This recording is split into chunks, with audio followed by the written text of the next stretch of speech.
Di rumah kalian ada nggak benda keramat yang nggak boleh dibuang?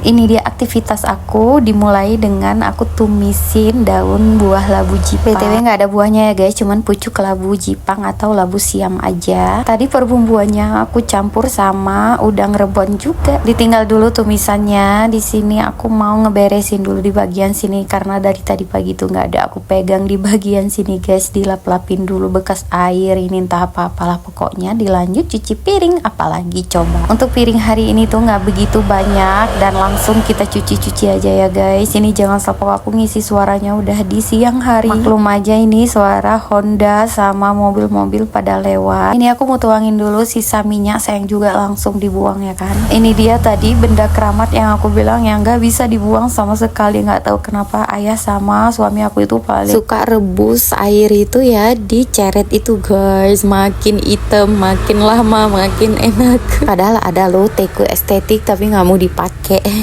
Misalnya kalau udah aku pindahin itu pasti tetap diambil lagi guys. Nggak tahu kenapa, senikmat apa sih bikin kopi itu pakai air rebusan dari ceret itu. Oke guys, untuk tumisannya ini udah mau mateng aja karena tadi udah aku tambahin air, jadi aku biarin dulu soalnya aku nih mau kasih jeruk nipis dulu di ikannya karena udah bener-bener masak. Ini lanjut aku masukin ke dalam mangkok. Ini bentar lagi mau goreng ikan dulu. Sekian dulu videonya, bye.